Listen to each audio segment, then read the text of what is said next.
ಶಿಗ್ಗಾಂವ್ ಮತ್ತು ಚನ್ನಪಟ್ಟಣ ಇವೆರಡು ಕ್ಷೇತ್ರಕ್ಕೂ ಹೋಗಿದ್ದೆ. ನನಗೆ ಕಾನ್ಫಿಡೆನ್ಸ್ ಇದೆ ಗ್ರೌಂಡಲ್ಲಿ, ಯಾಕೆಂದರೆ ನಮಗೆ ಈ ಮೇಲ್ಮಟ್ಟದಲ್ಲಿ ಕೆಲಸ ಮಾಡಲಿಲ್ಲ. ಮತದಾರರಿಗೆ ಹಳ್ಳಿಗೂ ಹೋಗ್ತಕ್ಕಂಥ ಸಂದರ್ಭದಲ್ಲಿ ವಾತಾವರಣ ಶಿಗ್ಗಾಂವಲ್ಲಂತೂ ಚೆನ್ನಾಗಿತ್ತು. ಬಟ್ ನಿಮ್ಮ ಸಮೀಕ್ಷೆ ನೋಡಿದಾಗ ಮೂರು ಪಕ್ಷಕ್ಕೂ ಒಂದೊಂದು ಅವ್ರು ಎಲ್ಲೆಲ್ಲಿ ಗೆದ್ದಿದ್ದಾರೆ ಅವ್ರು ಗೆಲ್ತಾರೆ ಅಂತಕ್ಕಂಥದ್ದು ಭಾವನೆಯನ್ನು ನೀವು ತೋರಿಸಿದ್ರಿ. ಎನಿವೆ ನಾಡಿದ್ದು ಇಷ್ಟೊತ್ತಿಗೆ ಫಲಿತಾಂಶ ಗೊತ್ತಾಗ್ತದೆ, ಅದು ಒಂದು ಕಡೆಗಿರಲಿ.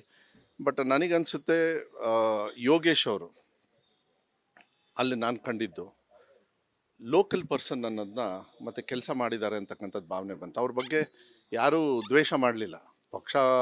ಒಂದು ಪಕ್ಷದಿಂದ ಇನ್ನೊಂದು ಪಕ್ಷಕ್ಕೆ ಹೋಗೋದು ಇದೆಲ್ಲ ಏನಿದೆ, ಅವರ ವೈಯಕ್ತಿಕವಾಗಿರ್ತಕ್ಕಂಥ ಅವ್ರ ಫಾಲೋವರ್ಸ್ ಮೇಲೆ ತಗೊಳ್ತಕ್ಕಂಥ ನಿರ್ಧಾರಗಳನ್ನು ಒಬ್ಬ ವ್ಯಕ್ತಿ ತಗೊಳ್ತಾರೆ. ಈಗ ನಮ್ಮ ತಂದೆ ಬಂಗಾರಪ್ಪಾಜಿಯವರು ಅಷ್ಟೇ ಬೇರೆ ಬೇರೆ ಪಕ್ಷಕ್ಕೆ ಹೋಗ್ತಕ್ಕಂಥ ಸಂದರ್ಭದಲ್ಲಿ ಅವರ ಭಾವನೆಗಳು ಮತ್ತು ಅವರ ಫಾಲೋವರ್ಸ್ ಏನು ಹೇಳ್ತಾರೆ, ಯಾರೋ ನಾಯಕರಾಗಿ ಮಾಡಿರ್ತಾರೆ, ಅದ್ರ ಮೇಲೆ ಡಿಸಿಷನ್ಸ್ ತಗೊಳ್ತಾರೆ.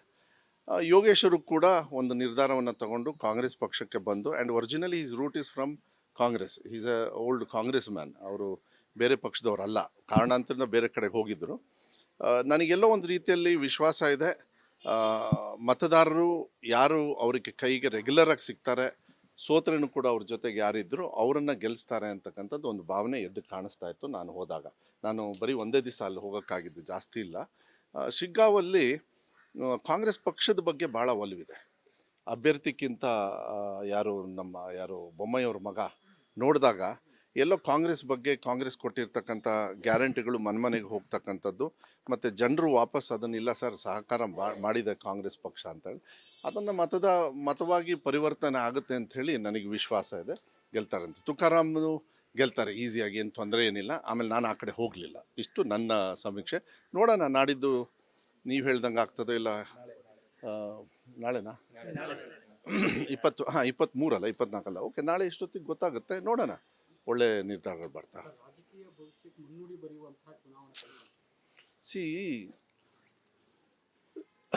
ಇದು ಯಾರು ಹೇಳಿದರು ನಿಮಗೆ? BJP ರಾಜ್ಯಾಧ್ಯಕ್ಷರು.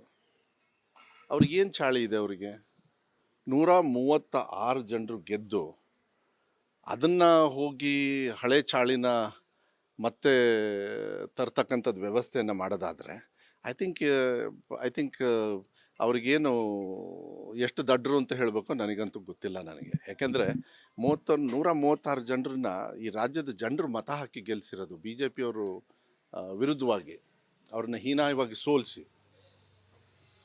ಸೊ ಇದನ್ನು ಆಗೋದಿಲ್ಲ.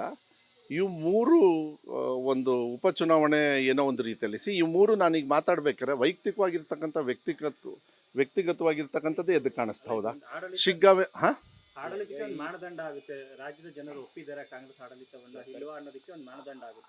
ಅದನ್ನು 3ಕ್ಕೆ ಮಾಡಿಬಿಡ್ತೀರಾ? ಅವರು 130ರಿಂದ 67ಕ್ಕೆ ಬಂದ್ರಲ್ಲ. ಒಂದು ನಿಮಿಷ ಹೇಳ್ತೀನಿ ಕೇಳಿ.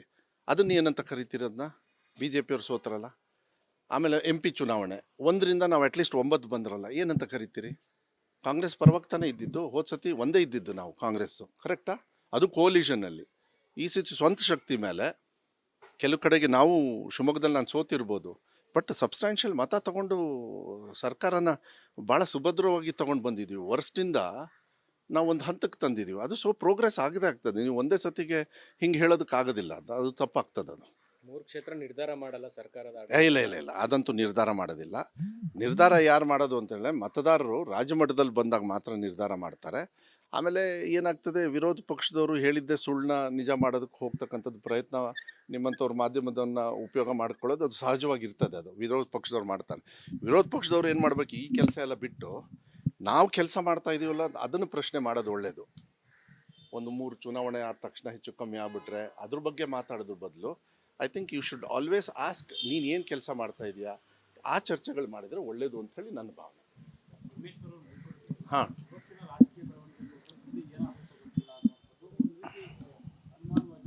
ಮೋಸ್ಟ್ಲಿ ನನಗನ್ಸುತ್ತೆ ಇನ್ನೂ ಅದ್ಭುತವಾಗಿ ಆಗ್ಬೋದು ಅಂಥೇಳಿ ಅವ್ರು ಹೇಳಿರ್ಬೋದೇನೋ. ರಾಜಕೀಯ ಭವಿಷ್ಯ ನಮ್ಮ ಗ್ಯಾರಂಟಿಗಳು ಚೆನ್ನಾಗಿದ್ದಾವೆ, ಎಲ್ಲರೂ ಒಗ್ಗಟ್ಟಾಗಿ ಕೆಲಸ ಮಾಡ್ತಾರೆ. ಇದು ನೋಡಿ ನಿಮಗದು ತದ್ವಿರುದ್ಧ ಅನಿಸ್ಬೋದು ಮಾಧ್ಯಮದವರಿಗೆ, ನನಗೆ ಆ ಕಾನ್ಫಿಡೆನ್ಸು.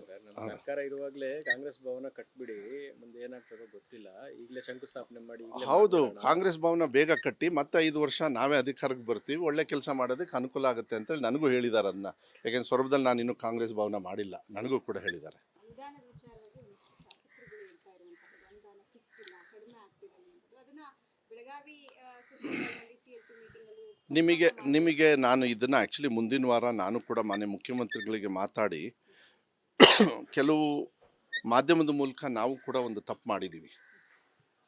ಏನು ಅಂತ ಹೇಳಿದರೆ, ಹಿಂದಿನ ಸರ್ಕಾರದವರು ಸುಮಾರು ನನಗೆ ಗೊತ್ತಿರೋ ಪ್ರಕಾರ at least about 35,000 to 40,000 crores pending ಇಟ್ಟಿರ್ತಕ್ಕಂಥದ್ದು ನನ್ನ ಇಲಾಖೆಯಲ್ಲಿ. ಫಾರ್ ಎಕ್ಸಾಂಪಲ್ 8,200 ಏನು ಕೊಠಡಿಗಳನ್ನು ಕೊಟ್ಟರು. ದುಡ್ಡು ಎಷ್ಟು ಬಿಡುಗಡೆ ಮಾಡಿದರು?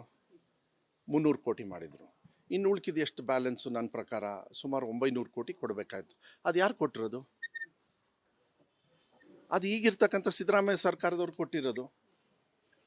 ಹಳೆ ಬಾಕಿಯನ್ನು ಇವತ್ತು ಕೂಡ ನೀವು PWD ಡಿಪಾರ್ಟ್ಮೆಂಟಲ್ಲಿ ತೊಗೊಳ್ಳಿ, ನಮ್ಮ ಪ್ರಿಯಾಂಕಾ ಖಾರ್ಗೆ ಅವರು ಡಿಪಾರ್ಟ್ಮೆಂಟ್ ತೊಗೊಳ್ಳಿ, ಟ್ರಾನ್ಸ್ಪೋರ್ಟ್ ಆಯಿತು. ಹಿಂದಿನ ಸರ್ಕಾರದವ್ರು ಎಷ್ಟು ಬಸ್ ತೊಗೊಂಡ್ರಿ? ಇವಾಗ ರಾಮಲಿಂಗ ರೆಡ್ಡಿ ಅವರು ಎಷ್ಟು ಬಸ್ ತೊಗೊಂಡಿದ್ದಾರೆ? ಅವ್ರು ತೊಗೊಳ್ದೇ ಇರೋದ್ರಿಂದ ಬ್ಯಾಕ್ಲಾಗ್ ಆಗಿ ಇವಾಗ ನಾವು ತೊಗೊಳ್ತಾ ಇದ್ದೀವಿ. ನೀವು ಒಂದು ತಿಳ್ಕೊಳ್ಳಿ, ನಂಗೆ ಶಿವಮೊಗ್ಗಕ್ಕೆ 100ನ ಬಸ್ ಕೇಳಿದ್ದೆ, ಸುಮಾರು 65-70 ಬಂದಿದೆ ಆಗಲೇ. ಹಿಂದಿನ ಸರ್ಕಾರದವರು 3.5 ವರ್ಷದೊಳಗೆ ಒಂದು ಬಸ್ ತಗೊಂಡಿಲ್ಲ ತಿಳ್ಕೊಳ್ಳಿ. ಅವ್ರು ಬಸ್ ಬಿಡದೇ ಇರೋದ್ರಿಂದ ನಾವು ಅಧಿಕಾರಕ್ಕೆ ಬಂದ ತಕ್ಷಣ ನನಗೆ ಬಸ್ ಕೇಳಕ್ಕೆ ಸ್ಟಾರ್ಟ್ ಮಾಡಿದರು. ನಾನು ರಾಮಲಿಂಗ ರೆಡ್ಡಿ ಅವ್ರಿಗೆ ಹೇಳಿದೆ, ಇದು ಒಂದು ಕ್ಷೇತ್ರದ ನಾನು ಕೆಲಸನ ಹೇಳೋದು, ಮನೆಗಳು ಕೊಟ್ಟಿಲ್ಲ. ಈಗ ಜಮೀರ್ ಅವರು ಒಬ್ಬೊಬ್ಬರಿಗೂ ಕೂಡ ಏನೋ 1,000 ಮನೆನೋ ಏನೋ ಹೆಚ್ಚು ಕಮ್ಮಿ, ಕೆಲವರೆಲ್ಲ 2,000 ಕೇಳಿದ್ದಾರೆ, ಕೆಲವರು 500 ಕೇಳಿದ್ದಾರೆ. ಈಗ ನಾನು ಕೂಡ 2,000 ಮನೆ ಬೇಕು ಅಂತೇಳಿ. ಯಾಕೆಂದ್ರೆ ಹಿಂದಿನ ಸರ್ಕಾರದವ್ರು ಮನೆ ಕೊಟ್ಟಿಲ್ಲ. ಬಸವ ಅಂತ ಹೇಳಿ ಎಂಥದೋ ಒಂದು ಯೋಜನೆ ಅಂಥೇಳಿ ಸರ್ಟಿಫಿಕೇಟ್ ಮಾಡಿ ಗಂಡ ಹೆಂಡತಿ ಬರಬೇಕು ಅಂತೇಳಿ ಎಲೆಕ್ಷನ್ಗಿಂತ ಮುಂಚೆ ಪ್ರಚಾರ ತೊಗೊಂಡು ಹೀನಾಗಿ ಸೋತಿರೋರು BJP ಅವರು. ಈಗ ಅವ್ರಿಗೆ ಮನೆ ಕೊಡಬೇಕೋ ಬೇಡವೋ? ಸೊ ನಾನು ಒಂದು ಹೇಳಲಿಕ್ಕೆ ಇಷ್ಟಪಡ್ತೀನಿ, ಎಷ್ಟೋ ಒಂದು ಬ್ಯಾಕ್ಲಾಗ್ ಹೊರೆಗಳನ್ನು ನಾವು ಮಾಡ್ತಾ ಇದ್ದೀವಿ. ಅದಕ್ಕೆ ಹೊರೆ ಆಗಿರೋದು ನಿಜನೇ.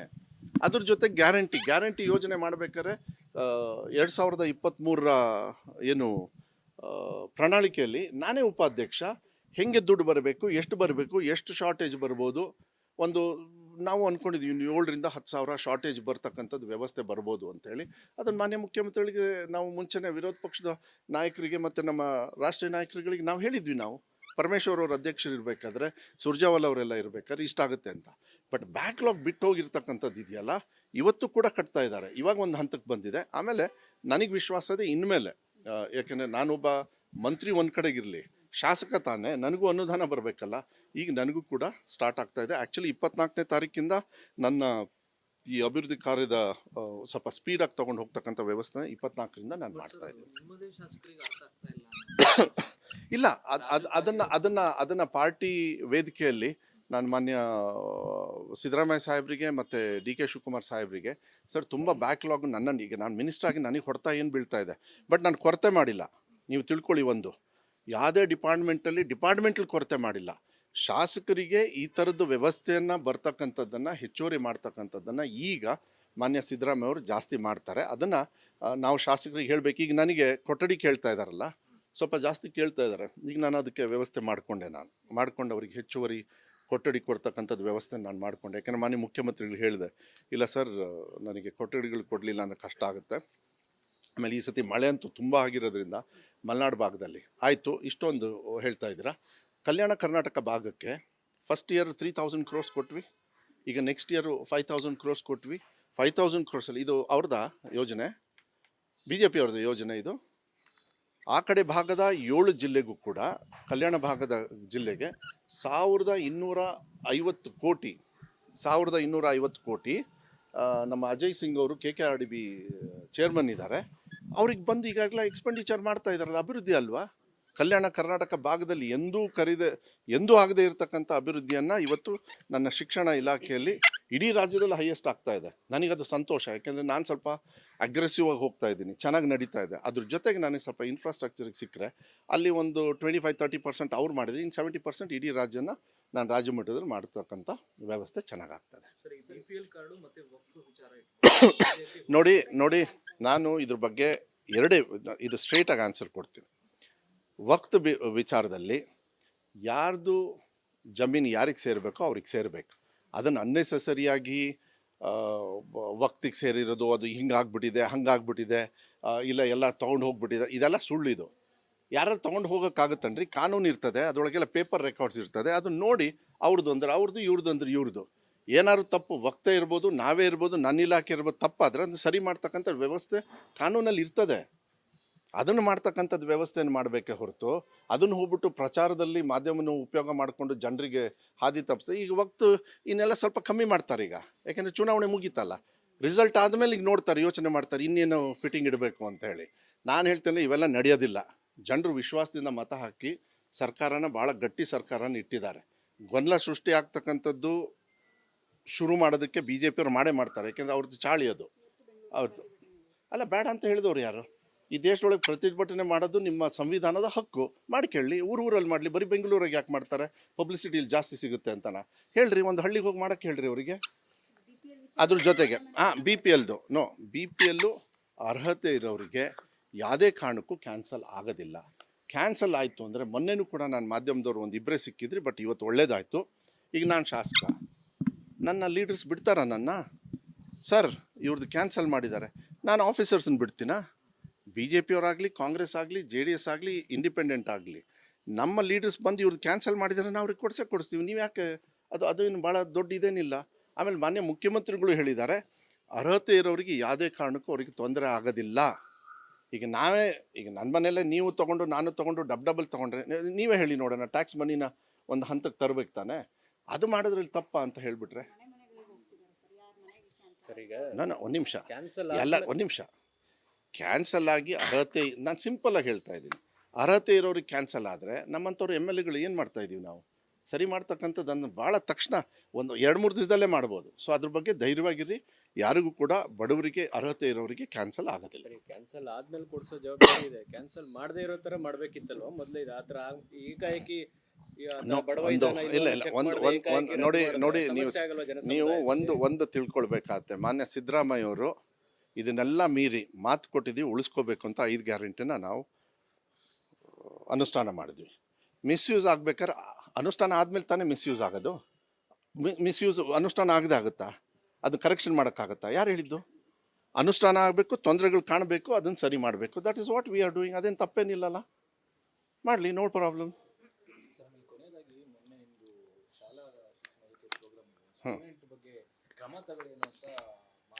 ನೀವು ಕರೆಕ್ಟಾಗಿ ಒಂದು ನಿಮಿಷ, ದೊಡ್ಡ ಮಟ್ಟದಲ್ಲಿ ಟ್ರೋಲ್ ಮಾಡೋರಿಗೆ ಕೆಲವ್ರಿಗೆ ಉದ್ಯೋಗ ಇಲ್ಲ. ಒಂದು ನಿಮಿಷ ಹೇಳ್ತೀನಿ, ಒಂದು ನಿಮಿಷ. ನೀವು ಪ್ರಶ್ನೆ ಕೇಳಿದ್ರಿ, ನನಗೆ ನಿಮ್ಗಿಂತ ಚೆನ್ನಾಗಿ ನನಗೆ ಯಾಕೆ ಗೊತ್ತು? ಒಂದು ನಿಮಿಷ, ನಿಮ್ಮ ಪ್ರಶ್ನೆ ಅಲ್ಲ, ನಾನು ಉತ್ತರ ಕೊಡ್ತೀನಿ ನಿಮ್ಮ ಪ್ರಶ್ನೆ ಯಾಕೆ ಅಂತ ಹೇಳ್ತೀನಿ. ಅವತ್ತು ನಾನೇ ಅದನ್ನು ಹೇಳಿದ್ದು, ನಿಮಗೆ ಯಾರಿಗೂ ಗೊತ್ತಾಗಲಿಲ್ಲ. ನಾನು ಯಾಕೆ ಹೇಳಿದೆ, ಯಾರಿಗೆ ಹೇಳಿದೆ ಅನ್ನೋದನ್ನ ಸ್ವಲ್ಪ ಕರೆಕ್ಟಾಗಿ ಯೋಚನೆ ಮಾಡಿ. ನಾನೊಬ್ಬ ಶಿಕ್ಷಣ ಸಚಿವ ಅಂತ ಹೇಳಿದಾಗ ನಿಮ್ಮ ಮಕ್ಕಳನ್ನ ನೀವು ಶಾಲೆಗೆ ಕಳಿಸ್ತೀರಿ. ನಿಮ್ಮ ಮಕ್ಕಳು ತಪ್ಪು ಮಾಡೋಕ್ಕೆ ನೀವು ಬಿಡ್ತೀರಾ? ನಾನು ತಪ್ಪು ಮಾಡೋದು ಅವ್ರ ಮೇಲೆ ಹೇಳ್ತಾ ಇಲ್ಲ, ನೀವು ಕರೆಕ್ಟಾಗಿ ಅದನ್ನು ನಾನು ನೋಡಿದೆ ಟ್ರೋಲೆಲ್ಲ. ನಾನು ಇದಕ್ಕೆಲ್ಲ ತಲೆ ಕೆಡಿಸ್ಕೊಳ್ಳೋ ಮಧು ಬಂಗಾರಪ್ಪ ಅಲ್ಲ. ಆದರೆ ಒಂದು ತಿಳ್ಕೊಳ್ಳಿ, ಹೆಡ್ ಮಾಸ್ಟ್ರು BO ಅವ್ರ ಮೇಲೆ ಆ್ಯಕ್ಷನ್ ತಗೊಳ್ಳಿ, ಅವ್ರ ಜವಾಬ್ದಾರಿ ತಗೋಬೇಕು. ಅದನ್ನು ಹೋಗ್ಬಿಟ್ಟು ಮಕ್ಕಳಿಗೆ ಆ್ಯಕ್ಷನ್ ತೊಗೊಳಕ್ಕೆ ನನಗೇನು ರೀ ಅಧಿಕಾರ ಇದೆ? I know what is A question, that's why I am answering. ಒಂದು ನಿಮಿಷ ಅಲ್ಲ, ನಿಮ್ಮ ಟೀಚರ್ಸ್ನ, ನಿಮ್ಮ ಮಕ್ಕಳನ್ನ ಹತೋಟಿಯಲ್ಲಿ ಇಡಬೇಕು. 640 ಶಾಲೆಗಳು ಲೈವಲ್ಲಿದೆ. 60-50 ಸಾವಿರ ಮಕ್ಕಳು ಲೈವಲ್ಲಿ ನೋಡ್ತಾ ಇದ್ದಾರೆ. ಅದನ್ನು ಬಿಟ್ಟುಬಿಟ್ಟು ಎಂಥ ದೊಡ್ಡ ಯೋಜನೆ ಅವ್ರ ಭವಿಷ್ಯಕ್ಕೆ ಮಾಡ್ತಾ ಇದ್ದೀವಿ. ಯಾರೋ ಒಬ್ಬ ವ್ಯಕ್ತಿ, ಆ ಸ್ಟೂಡೆಂಟು ಈಗ ನಿಮ್ಮ ಮಗನೇ ಮಾಡಿದರೆ ನಿಮ್ಮ ಮನೆ ಕರ್ಕೊಂಡು ಏನು ಮಾಡ್ತೀರಾ ನೀವು ಹೇಳಿ ನೋಡೋಣ. ನನ್ನ ಮಗ ಆಗಿದ್ದರೆ ನಾನು I would have spoken to him as uh. ಒಂದು ನಿಮಿಷ, ಏನು ಅದು ಸತ್ಯ ಅಂತಾನೆ ನೀವು ಹೇಳೋದು? ಈಗ ಯಾವ ಲ್ಯಾಂಗ್ವೇಜಲ್ಲಿ ನಿಮ್ಮ ಹತ್ರ ಮಾತಾಡ್ತಾ ಇದ್ದೀನಿ, ಈಗ ಮಾತಾಡಿದ ತಕ್ಷಣ ಅಂತ ಯಾಕೆ ಸರ್ ಸಿಟ್ಟಾಗ್ತೀರಾ ಅಂತ? ಯಾವ ಭಾಷೆಯಲ್ಲಿ ಮಾತಾಡ್ತಾ ಇದ್ದೀನಿ ನಿಮ್ಮ ಹತ್ರ? ನೀವು ಒಂದು ನಿಮಿಷ ಸುಮ್ಮನೆ ಇಲ್ಲದೆ ಇರೋದನ್ನೆಲ್ಲ ತರಬೇಡಿ. ನೀವು ನಾನು ಹೇಳ್ತಾ ಇದ್ದೀನಿ ಕೇಳಿ. ನೋ ನೋಡಿ, ನೀವು ಕ್ವಶನ್ ಕೇಳಿದ್ರೆ ನಿಮಗೆ ಉತ್ತರ ಬೇಕು, ನಾನು ಕೊಟ್ಟಿದ್ದೀನಿ. ನೀವು ಪದೇ ಇದನ್ನು ಥರದನ್ನ ನಿಲ್ಲಿಸ್ಬೇಕಾಗತ್ತೆ. ನನಗೊಂದು ಜವಾಬ್ದಾರಿ ಕೊಟ್ಟಿದ್ದಾರೆ. 1500 ಕೋಟಿ ಮೊಟ್ಟೆ ವಿಚಾರನ ತಗೊಬರ್ತೀವಿ, ಅದನ್ನು ಹಾಕ್ರಿ. ಅಲ್ಲಿ ಮೊಟ್ಟೆ ಏನಾದ್ರು ಕೊಡದೇ ಇರೋದನ್ನ ಹೆಚ್ಚು ಕಮ್ಮಿ ಆದರೆ ಅದನ್ನು ಹೇಳಿ, ನಾವು ತಿದ್ದುತ್ತೀವಿ. ನೀವು ಬಂದ್ಬಿಟ್ಟು ಶಿಕ್ಷಣ ಸಚಿವರಿಗೆ ಕನ್ನಡ ಬರಲ್ಲ ಅಂತ ಯಾರು ಹೇಳಿದ್ರು? ನಿಮಗೆ ಯಾರಿಗೂ ಗೊತ್ತಾಗ್ಲಿಲ್ಲ ಅವತ್ತು, ಕೇಳಿಬೇಕಾದ್ರೆ ನಿಮ್ಮ ಮಾಧ್ಯಮದವರಿಗೆ. ನಾನು ಇಲ್ಲ ರಿಯಾಕ್ಟ್ ಯಾಕೆ ಮಾಡಿದೆ ಅಂದರೆ, ಒಂದು ಮಗು ತಪ್ಪು ಮಾಡಿದ್ರೂ I am responsible. Don't you think I am responsible? ನನ್ನ ರೆಸ್ಪಾನ್ಸಿಬಿಲಿಟಿ ಅಲ್ವಾ ನನಗೆ? ಮಾಡ್ತು ಅಂತ ಪ್ರಶ್ನೆ. ನೋ ಆ ಮಗು ಹೇಳಿರೋದು ನಿಮ್ಮ ಮಾಧ್ಯಮದಲ್ಲಿ ನೋಡಿ ಅದನ್ನು ರಿಯಾಕ್ಟ್ ಮಾಡೋದು 60-70 ಸಾವಿರ ಮಕ್ಕಳಿದ್ದಾಗ ನಾವು CET ನೀಟು ಇದ್ರ ಬಗ್ಗೆ ಮಾತಾಡಬೇಕಾದ್ರೆ ಇದನ್ನು ತಂದರೆ ನೀವು ಸುಮ್ಮನೆ ಇರ್ತೀರನ್ರಿ? ಕ್ಲಾಸಲ್ಲಿ ಡಿಸಿಪ್ಲಿನ್ ಅಂದರೆ ಏನು ತರ್ತೀರಾ ನೀವು? ಸ್ಕೂಲಿಗೆ ಯಾಕೆ ಕಳಿಸ್ತೀರಾ ಮಕ್ಕಳನ್ನು? ನಾನೊಬ್ಬ ತಂದೆಯಾಗಿ ನಾನು ಹೇಳ್ತಾ ಇದ್ದೀನಿ, ನೀವು ಅಷ್ಟೇ ಒಂದು ತಂದೆಯಾಗಿ ನಿಮ್ಮ ಮಕ್ಕಳನ್ನ ಹೆಂಗೆ ನೋಡಬೇಕು ಅಂತೇಳಿ ಆ ಸಿಸ್ಟಮ್ ಮಾತ್ರ ಮಾಡಿರೋದೇ ಹೊರತು, ನೀವು ಟ್ರೋಲ್ ಮಾಡಿದ್ರೆ ಪುಕ್ಷಟೆ ನನಗೇನಾಗಬೇಕಾಗಿದೆ? ಮಧು ಬಂಗಾರಪ್ಪನೇ ಆಗಿರ್ತಾನೆ ಇವತ್ತು ಶಿಕ್ಷಣ ಸಚಿವನ. No, I am not gone answer. No no no no troll ಅಲ್ಲ. ಟೀಕೆ ಮಾಡ್ತಾರೆ. ಅಯ್ಯೋ, ವಿಪಕ್ಷದವರು ಟೀಕೆ ಮಾಡಿ ವಿಪಕ್ಷದವರು ಮಿಸ್ಟರ್ ನಾಗೇಶ್ ಅವರು ಮಧು ಬಂಗಾರಪ್ಪ ಅವ್ರಿಗೆ ಈ ಇಲಾಖೆನೇ ಏನೂ ಗೊತ್ತಿಲ್ಲ ಅಂದರು. ನಾನು ಅದಕ್ಕೆ ಹೇಳಿದ್ದೆ ಅವಾಗ, ಏನಂತ, ನಮ್ಮ ಹತ್ರ ದಡ್ರನ್ನ ಭಾರಿ ಹೈ ಲೀಡಲ್ಲಿ ಗೆಲ್ಸಿದ್ರು, ಅವರಂಥ ಬುದ್ಧಿವಂತರನ್ನ ಹೀನಾಯವಾಗಿ ಸೋಲಿಸಿದ್ರು. ಇಲ್ಲೇ ಮಾತಾಡಿದ್ದೀನಿ ಮಾಧ್ಯಮದವರಿಗೆ. ಹೊರಟ್ಟಿಯವರು ನಿನ್ನೆ ಫೋನ್ ಮಾಡಿದರು, ನಿನ್ನೆ ನನಗೆ ಫೋನ್ ಮಾಡಿದರು ಹೊರಟ್ಟಿಯವರು. ವಾಟ್ ಈ ಸೆಡ್, ಕರೆಕ್ಟಾಗಿ ಮಾಡಿದ್ಯಾ ಮಧು ಅಂದರು. ಬಿ ಅವರು ಹೆಡ್ ಮಾಸ್ಟ್ರು, ಅವ್ರ ರೆಸ್ಪಾನ್ಸಿಬಿಲಿಟಿ, ನಂದು ರೆಸ್ಪಾನ್ಸಿಬಿಲಿಟಿನ ನಾನು ಎಕ್ಸಿಕ್ಯೂಟ್ ಮಾಡಿದ್ದೀನಿ. ಆದರೆ ಯಾರ್ಯಾರು ಟ್ರೋಲ್ ಮಾಡ್ತೀರಿ, ನಿಮ್ಮನೇಲಿ ನಿಮ್ಮ ಮಕ್ಕಳು ಈ ಥರ ಮಾಡಿದಾಗ ಸರಿನಾ ತಪ್ಪ ಒಂದು ದಿವಸ ಯೋಚನೆ ಮಾಡಿ. ನಾನು ಯೋಚನೆ ಮಾಡಿ ಅಂತೀನಿ ಹೊರತು, ನಿಮಗೆ ಅದೇ ಸರಿ ಅಂದರೆ ಇನ್ನೂ ಟ್ರೋಲ್ ಮಾಡ್ಕೊಳ್ಳಿ, ನನಗೇನಾಗಬೇಕಾಗಿದೆ. ಬಟ್ ನಾನು as long as I am education minister, ನನಗೇನು ಜವಾಬ್ದಾರಿ ಮಾನ್ಯ ಸಿದ್ದರಾಮಯ್ಯ ಅವರು ಕೊಟ್ಟಿದ್ದಾರೆ, 100ಕ್ಕೆ 100 ನನ್ನ ಸ್ವಂತ ಮಗನ ಎಷ್ಟು ಪ್ರೀತಿಯಿಂದ ನೋಡ್ಕೊಳ್ತೀನಿ, ಅಷ್ಟೇ ಜವಾಬ್ದಾರಿನ ದೇವ್ರ ಸ್ಥಾನದಲ್ಲಿ ಇರ್ತಕ್ಕಂಥ ಮಕ್ಕಳನ್ನ ನೋಡ್ತೀನಿ. ಇನ್ಮೇಲೆ ಇದೆಲ್ಲ ರಬ್ಬಿಷ್ನ ನಿಲ್ಲಿಸಿ ಸಾಕು. This is not right. ಹಾಕಿ CETನ ಎಂಥ ಒಳ್ಳೆ ಕಾರ್ಯಕ್ರಮ ರೀ ಅದು. ಅದನ್ನು ಒಂದು ನಿಮಿಷ ಇಲ್ಲ ಹಾಕಿಲ್ಲ ನೀವು ಇದನ್ನ ಟ್ರೋಲ್. ಒಂದು ನಿಮಿಷ ಇಲ್ಲ ನೋಡಿ ನಾನು ನೀವು ಪ್ರಶ್ನೆಗೆ ನಾನು ಹೇಳ್ತಾ ಇದ್ದೀನಿ, ಟ್ರೋಲರ್ಸಿಗೆ ನಿಮ್ಮ ಮೂಲಕನೇ ಟ್ರೋಲರ್ಸಿಗೆ ಹೇಳ್ತಾ ಇದ್ದೀನಿ. ಟ್ರೋಲ್ ಮಾಡಿಕೊಂಡು ನನ್ನನ್ನು ಬಗ್ಸಕ್ಕೆ ಯಾವಿನಿಂದನೂ ಸಾಧ್ಯ ಇಲ್ಲ, ತಿಳ್ಕೊಳ್ಳಿ. ಮಾತಾಡಿ BPL ಕಾರ್ಡ್ನ, CET ಮಾತಾಡಿ. ಎಲ್ಲವೂ ಕೂಡ ಸರ್ಕಾರಕ್ಕೆ ಒಂದು ರೀತಿಯಾಗಿ ಡ್ಯಾಮೇಜ್ ಆಗ್ತದೆ. ಅಂದ್ರೆ ಒಂದು ಡಿಸಿಷನ್ ತಗೋತಾರೆ, ಆಮೇಲೆ ಕ್ಯಾನ್ಸಲ್ ಮಾಡ್ತಾರೆ ಅನ್ನುವಂತಹದ್ದು. ನೋ ನಿಮಿಷ, ನಿಜವಾಗ್ಲೂ ವಫ್ದಲ್ಲಿ ಏನಾದ್ರು ತಪ್ಪಾಗಿದ್ರೇನು ಕೂಡ ನಮ್ಮಂಥವ್ರಿಗೆ ನಿಮಗೆ ಆನ್ಸರ್ ಮಾಡೋಕ್ಕೂ ನಮಗೆ ಕೆಲವು ಸತಿ ಮುಜುಗರ ಆಗುತ್ತೆ ಅಂತ ಹೇಳಿದರೆ, ಸರ್ಕಾರದಲ್ಲಿ ಕಾನೂನಿದೆ, ತಕ್ಷಣ ಅದು ತೀಕ್ಷ್ಣವಾಗಿ ಡಿಸಿಷನ್ ತಗೊಂಡು ಅದಕ್ಕೆ ಉತ್ತರ ಕೊಡಬೇಕು. ಸರ್ಕಾರಗಳು ಇರೋದೇ ಅದಕ್ಕೆ. ಅದನ್ನು ನಾನು ಕೂಡ ಹೇಳ್ತಾ ಇದ್ದೀನಿ. ಆಮೇಲೆ ಇಂಥ ಗೊಂದಲಗಳನ್ನು ಸೃಷ್ಟಿ ಮಾಡ್ತಕ್ಕಂಥದ್ದು ವ್ಯವಸ್ಥೆನ ನಿಲ್ಲಿಸಬೇಕು. ಈಗ ನೀವು ಹೇಳಿದ್ರಪ್ಪ ಈ ಕನ್ನಡದ ಬಗ್ಗೆ, ಇದು ಎಷ್ಟು 7-8 ತಿಂಗಳಿಂದ ಇದು ನಡೀತಾ ಇದೆ ನನ್ನ ಬಗ್ಗೆ. ನೋ ಪ್ರಾಬ್ಲಮ್, ಮಾಡ್ಕೊಳ್ಳಿ. ಆದರೆ ಒಂದು ತಿಳ್ಕೊಳ್ಳಿ, ನಿಮಗೆ ಒಂದು ಹೇಳ್ತೀನಿ, ಹೊರಟ್ಟಿಯವರು ಎಜುಕೇಷನ್ ಮಿನಿಸ್ಟರ್ ಆಗಿದ್ದರು, ಇವತ್ತು ಸ್ಪೀಕರ್ ಅವರು. ನಿನ್ನೆ ಕರೆದು ಕರೆಕ್ಟಾಗಿ ಮಾಡಿದ್ಯಾ ಮಧು. ಯಾಕೆಂದರೆ ಮಕ್ಕಳಿಗೆ ನಾವು ಸರಿಗೆ ದಾರಿಗೆ ತರಲಿಲ್ಲ ಅಂದರೆ ನಾಳೆ ನಿಮಗೆ ತೊಂದರೆ ರೀ. ಆಮೇಲೆ ಅವ್ನು ತಪ್ಪು ಮಾಡಿದ್ದಾನೆ ಅಂತ ನಾನು ಹೇಳ್ತಾ ಇಲ್ಲ, ನಾವು ತಪ್ಪು ಮಾಡಿದ್ದೀವಿ. ನಮ್ಮ DDPI ಇರ್ಬೋದು, ನನ್ನ BO ಇರ್ಬೋದು, ನನ್ನ ಹೆಡ್ ಮಾಸ್ಟ್ರು. ಮಾಧ್ಯಮದಲ್ಲಿ ನೀವೇನು ತೋರಿಸ್ತೀರಿ, ಎಷ್ಟು ಮಕ್ಕಳಿಗೆ ಪೆನಿಟ್ರೇಟ್ ಆಗಿದೆ, ನೀವು ಒಂದು ದಿವಸ ಯೋಚನೆ ಮಾಡಿ ದಯವಿಟ್ಟು. ಇದನ್ನು ನೀವೇನು ಟ್ರೋಲ್ ಮಾಡಿರೋದು ಇವತ್ತು ಹಾಕಿದ್ರಲ್ಲ, ನಿಮ್ಮ ಮಕ್ಕಳೇ ಇದನ್ನು ಕಲಿತು ಒಂದು ನನಗೆ ಹೇಳಿಬಿಟ್ರೆ, ಇಲ್ಲ ನಾಳೆ ಯಾರೋ ಒಬ್ಬರು ಜಡ್ಜ್ ಕೂತ್ಕೊಳ್ತಾರೆ, ಇಲ್ಲ ಯಾರೋ ಒಬ್ಬ ಪುಣ್ಯಾತ್ಮ ಒಳ್ಳೆಯವನು ಕೂತ್ಕೊಳ್ತಾನೆ, ಚೀಫ್ ಮಿನಿಸ್ಟ್ರು ಕೂತ್ಕೋತಾರೆ, ಸಾವಿರಾರು ಕೋಟಿ ನಿಮ್ಮ ಟ್ಯಾಕ್ಸ್ ಮನಿ ರೀ ಇದು. ಇದೆಲ್ಲ ಆಯಿತು, ನೀವೆಲ್ಲ ಇದ್ರಿ ತಾನೆ. ಮಕ್ಕಳು ಎಷ್ಟು ಮುದ್ದಾಗಿ ಏನಂದರು, ಸರ್ ನೀವೇನು ಖರ್ಚು ಮಾಡಿದ್ದೀರಿ ನಮ್ಮ ಹೆಸರಿಗೆ, ನಾವು ಬಡವರು ಸರ್, ನಾವು ಅದಕ್ಕೆ ಒಳ್ಳೆ ರೀತಿಯಲ್ಲಿ ಕೆಲಸ ಮಾಡ್ತೀವಿ, ನಾವು ಕನಸಲ್ಲೂ ಅಂದ್ಕೊಂಡಿರಲಿಲ್ಲ ಇಂಥ ಕಾರ್ಯಕ್ರಮ ನೀವು ಕೊಡ್ತೀರಿ ಅಂತ. ಇದನ್ನು ಟ್ರೋಲ್ ಮಾಡಿರಿ. ತಲೆಯಲ್ಲಿ ಏನಾದ್ರು ಇದ್ದರೆ ಇದನ್ನು ಟ್ರೋಲ್ ಮಾಡಿ. ನಿಮ್ಮ ಟ್ಯಾಕ್ಸ್ ಮನಿನ ಮಾನ್ಯ ಸಿದ್ದರಾಮಯ್ಯವರು ನನ್ನ ಇಲಾಖೆ ಮೂಲಕ ಭಾಳ ಅದ್ಭುತವಾಗಿ ನಾವು ಖರ್ಚು ಮಾಡ್ತಾಯಿದ್ದೀವಿ ನಿಮ್ಮ ಮಕ್ಕಳ ಭವಿಷ್ಯಕ್ಕೆ. ಅದನ್ನು ಟ್ರೋಲ್ ಮಾಡಿ, ನನಗೆ ಬೇಕದು. ಆಮೇಲೆ ಖುಷಿ ಆಗುತ್ತೆ ನನಗೆ. ಆಮೇಲೆ ನನಗೆ ಕನ್ನಡ ಬರಲ್ಲ ಅಂದರೆ ನೀವೇನು ಯಾರು ಹೇಳ್ಕೊಟ್ರೆ ನಾನೇನು ಉದ್ಧಾರ ಆಗಲ್ಲ ತೊಗೊಳ್ಳಿ ಕನ್ನಡದಲ್ಲಿ. ನನ್ನ ಲಿಮಿಟೇಷನ್ನೇ ಇಷ್ಟು. ಬಟ್ ನನ್ನ ಬ್ಲಡ್ಡಲ್ಲಿ ಇರೋದು ಕನ್ನಡ. ಯಾಕಂದರೆ ನಾವು ಚಿಕ್ಕವರು ಇರ್ಬೇಕಾದ್ರೆ ನಮಗೆ ಹೇಳ್ಕೊಟ್ಟಿದ್ದೆ ಇಷ್ಟೇ ರೀ. ಮೋಸ್ಟ್ಲಿ ನಾನು ಬೇಕಾದ್ರೆ ಇಲ್ಲಿ ಕರಿತೀನಿ, ಎಲ್ಲರನ್ನೂ ಕೂತ್ಕೊಂಡು ನಿಮಗೆ ಎಕ್ಸಾಮ್ ಮಾಡ್ತೀವಿ. ನೀವು ಫಸ್ಟ್ ರ್ಯಾಂಕಿಂದ ಹಿಡಿದು 3rd ರ್ಯಾಂಕಲ್ಲಿ 30th ಬರ್ತೀರಿ ನೀವು. ಸೊ 30th ಇರೋನು ಕೆಟ್ಟನು ಅಂತೀರಾ? ನೋಡಿ, ಇದೆಲ್ಲ ಬಿಟ್ಬಿಡ್ಬೇಕು, ಸಾಕು ಇದೆಲ್ಲ.